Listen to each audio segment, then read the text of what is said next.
Badan Pengawas Pemilu melanjutkan pemeriksaan terkait dugaan pelanggaran prosedur pendistribusian surat suara di Taiwan.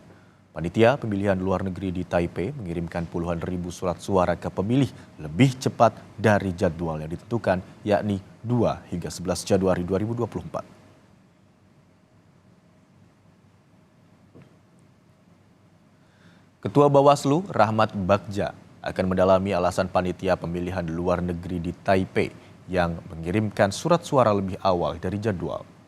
Bawaslu juga akan memintai keterangan KPU untuk menelusuri dugaan pelanggaran pemilu. Bagja menambahkan, penanganan kasus ini tengah ditangani oleh panitia pengawas pemilu luar negeri.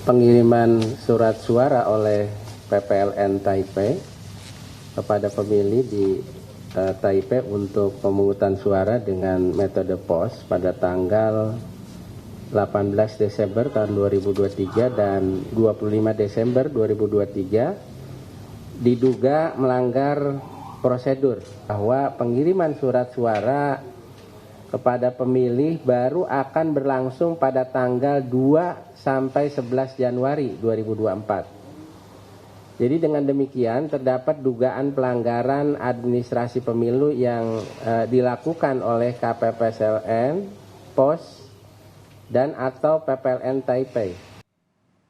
Komisi Pemilihan Umum menyebut pemilih di Taiwan yang menerima surat suara adalah kesalahan dari Panitia Pemilu Luar Negeri atau PPLN Taiwan. Ketua KPU RI menyebut surat suara dikirim dari luar jadwal dan kini dinyatakan sebagai surat suara rusak. Untuk pengiriman pos, Ketua KPU menyebut jadwal seharusnya 2 hingga 11 Januari 2024. Surat suara yang telah dikirim kepada pemilih dengan metode pos sebanyak 31.276 lembar, 31.276 lembar surat suara untuk masing-masing jenis pemilu presiden dan pemilu anggota DPR RI Dapil Jakarta 2, DKI Jakarta 2 pada tanggal 18 Desember 2023 maupun gelombang kedua tanggal 25 Desember 2023.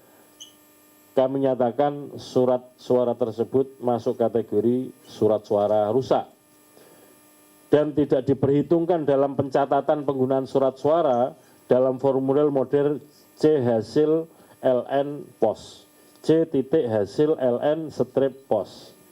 Mengapa kita kategorikan sebagai surat suara rusak? Karena dikirim sebelum waktunya. KPU mengumumkan adanya perubahan metode bagi WNI di luar negeri, yakni New York, Praha, Hong Kong, dan Frankfurt. Ketua KPU Hashim Asyari menyatakan perubahan berdasarkan kebijakan pemerintah di negara tersebut.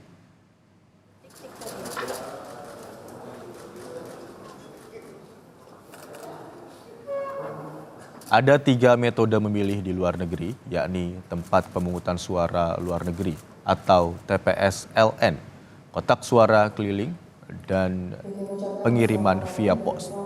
Metode memilih di Praha berubah menjadi 1 pos dan 1 TPS LN dengan total 383 pemilih. Metode pemilihan di Hong Kong menjadi 36 pos dan 4 TPS LN dengan total 164.691 pemilih.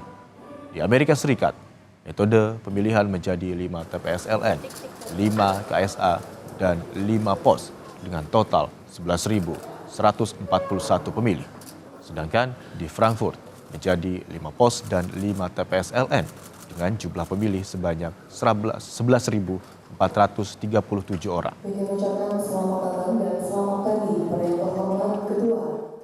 Hari ini tidak ada perubahan jumlah pemilih, hanya saja perubahannya adalah perubahan metode memilih. Karena ada beberapa situasi kebijakan pemerintah setempat yang menjadikan teman-teman PPLN harus mengubah strategi untuk melayani pemilih di luar negeri. Total pemilih di luar negeri 1.750.474 pemilih dengan komposisi perempuan 999.214 pemilih 57,08%, kemudian untuk pemilih laki-laki 751.260 pemilih atau 49,92. Jadi ini komposisinya tetap jumlah pemilih baik laki-laki maupun perempuan.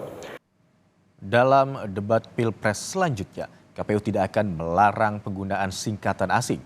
Namun, masing-masing pasangan calon diminta menjabarkannya saat debat.